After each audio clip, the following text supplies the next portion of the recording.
Hey lady, welcome to the Confidently Her podcast, where we will take the journey together from being stuck in our past to confidently being in control of our future. Are you emotionally drained from all of the judgment placed on your life from yourself and others? Are you stuck looking back at what could have been instead of what is and what will be? If you said yes, then hang on tight. My name's Megan, and in this series, I will share the tools to help you take the wheel of life and lead you to find the confident her in you the way I found the confident her in me, without looking back or giving a damn about what other people think. There's an unstoppable woman inside of you who's ready to wipe the guilt, shame, fear, and anxiety out for good, who's ready to start living her life confidently on her terms and no one else's. So girl, let's do this because you are worth it.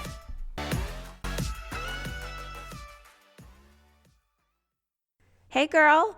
Welcome back to Confidently Her. I'm super pumped you're here, as I always am, and I'm ready to get into today's topic with you. So this week, I really wanted to provide a bit of a pep talk for you, because if you've been feeling anything like I've been feeling lately, that means you're struggling. You might be sick of everything that's going on. You may be feeling extra stressed and anxious with all of the uncertainty around you. Maybe you're feeling stressed from the upcoming holidays or from the idea that there's most likely going to be another lockdown, like all of the things. And I know the last 3 weeks I've done the anxiety series where I broke down different parts of my anxiety and really what I do to get me through those moments. So today it's kind of a spin-off from that, but I am going to start with another little story of something that happened to me this past week. And it was kind of a breaking point for me, honestly. And as you know, this time of year, like it is for many other people, is tough for me without COVID. So naturally, my emotions feel amplified even more this year. But one thing that is really interesting, and maybe you can connect with this, is as you get older, it's almost like you become more in tune with what you might need during those high stress and high anxiety moments when you are reacting to an outside circumstance, right? And if you don't know how to, then today's episode is for you. And I'm finding every year that I add more wisdom to my wisdom bucket, and that I am way more in tune to what it is that I need. And more importantly, I actually follow through and do the things I need to do for my own well-being. And that's what I want to help you with today. So let's just dive right in and do this. So if you're a dog mom like I am, you can connect with the idea that your dog is your child. Even if you actually have two-legged children like I do, your dog is your four-legged child. And Kaiser is my buddy. And I know I've mentioned him more than once, but he has legit gotten me through some stuff, like dark stuff. During deployment, he soaked up all of my tears. During times of grief, he's there to let me hug him. He is my child. And usually when I run to the store or anywhere really, I take him with me in the car because he loves rides and I just love having him with me. So it is hunting season right now in Maine. And there's our neighbor. There's this one woman who's always out walking. And for some reason, no matter what time of day I leave the house in my car, she's there. And I'm not sure if it's her bright orange, because I thought I read one time that dogs are colorblind, but she is the only person that Kaiser will bark at while we drive by. Like, we've walked by her and he doesn't make a peep, but for whatever reason, when we drive by her, he freaks out. So I know I shared last week that I had decided to take some steps back from social media and the news, and this story is what made me make that decision, because I actually lost my shit. Like, absolutely lost it when he started barking this one time. And like I said, he always barks at this one person. I don't know why. And when I say I lost it, I mean I was screaming at him like a child to stop barking. And if you know me on a personal level, number one, I don't have a mean bone in my body. And number two, I'm one of the most laid back people for the most part, and I don't typically yell. And I was actually screaming. And we pulled into the driveway. I parked and I got out and angrily whipped open the car door. And his poor little tail was in between his legs. And I yelled some more for him to get into the house and into his bed. No, I did not hit my baby. I would never do that, but I did yell multiple times.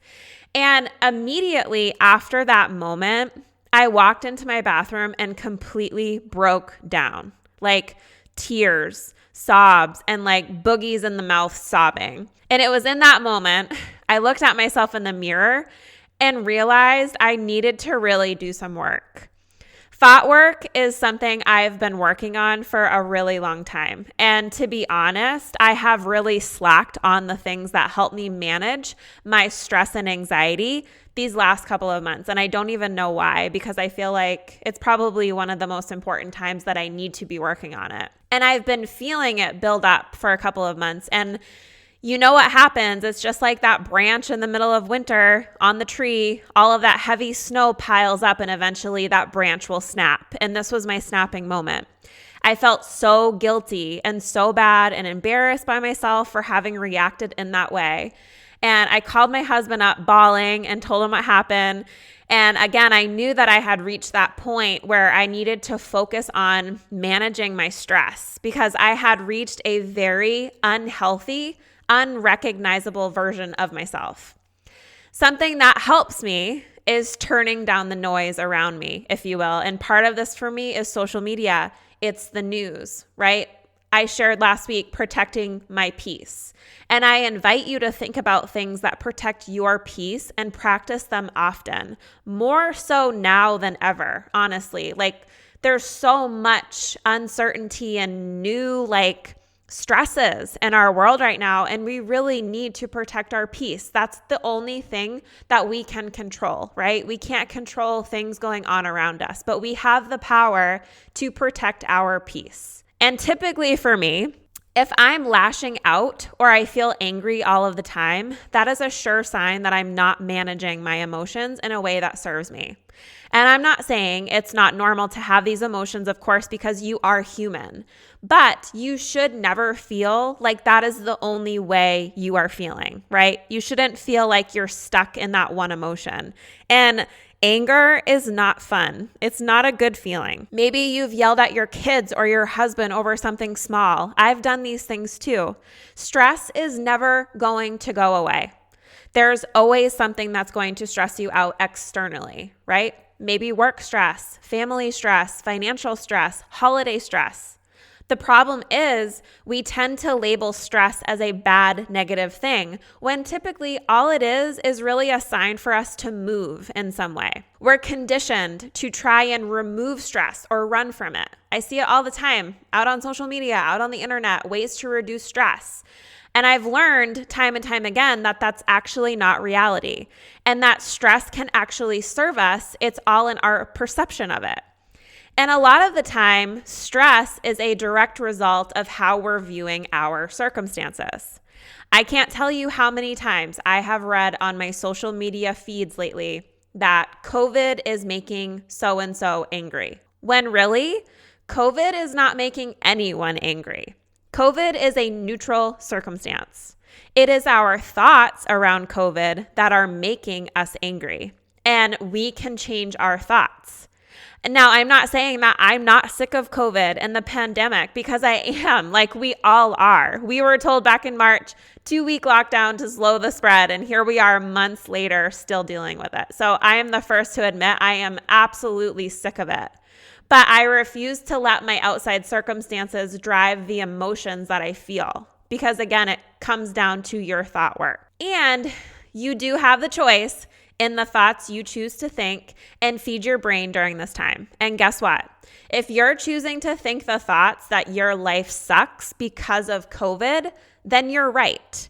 Because the moment you start feeding your mind with those thoughts, your brain goes right to work to prove that thought true. So if you keep saying, COVID has made me angry, your brain is going to find evidence to prove that thought true. So it starts scanning, and it finds that because of COVID, your gym closed, which makes you angry because you can't work out. Then it scans some more and finds that you were angry when you had to wear your mask into a restaurant, right? So it's proving that COVID makes you angry, when really it's your thoughts around it. And it's a thought that you're choosing to think and continuing to feed your mind. Or maybe you've caught yourself thinking, I'm fat, I'm ugly, I'm unworthy. Because of those thoughts that you then start to believe over time, You choose to act by not working out. Maybe you stop showering because you don't have to leave the house anymore. You start binge eating on food, right? So all of those actions are a result of the thoughts that you are fat and ugly. And because you keep repeating to yourself that you're fat and ugly and unworthy, your brain will scan to find reasons to validate those thoughts. You think you're fat because you chose to binge eat on chips and cookies. You think you're ugly because you haven't showered or done your hair in a week and stopped taking care of yourself, right? What if you changed that thought and started your day instead with affirmations, saying things like, I am uniquely beautiful and worthy. You start your day out with that mindset and those thoughts, and I guarantee you, you will get up and you will move your body and you will do the things that make you feel good. Because our brains are so powerful, so powerful. And how empowering is it to think that we have the option to change the thoughts to ones that actually serve us? That in itself amazes me. So back to the day when I freaked on Kaiser, I had been feeding my mind with that thought too. That because I was stressed and because of COVID, I was angry. And sadly, he was there to take it out on. But if instead in that moment, I had taken a second to listen to the unserving thoughts that I was feeding myself, I would have found that I could have changed them. And it would have been a totally different outcome. But my brain was scanning and finding reasons for me to validate that idea that COVID was making me angry. The election was making me angry, right? Those, again, are merely neutral circumstances. And I was choosing to think the thoughts that I was that were in turn creating these emotional reactions and blow up. And this takes lots of practice. But I promise if you put conscious effort into digging into what your thoughts are, it does become easier. And in turn, you will be able to manage your stress and anxiety in a healthier way instead of taking it out on the people around you. Take a moment and take a deep breath in those moments. Ask yourself what you need right now. Do you need to go for a walk with no music and just be alone for a minute? Do you need to call your girlfriend or your husband and just vent because you can't handle the circumstance alone right now?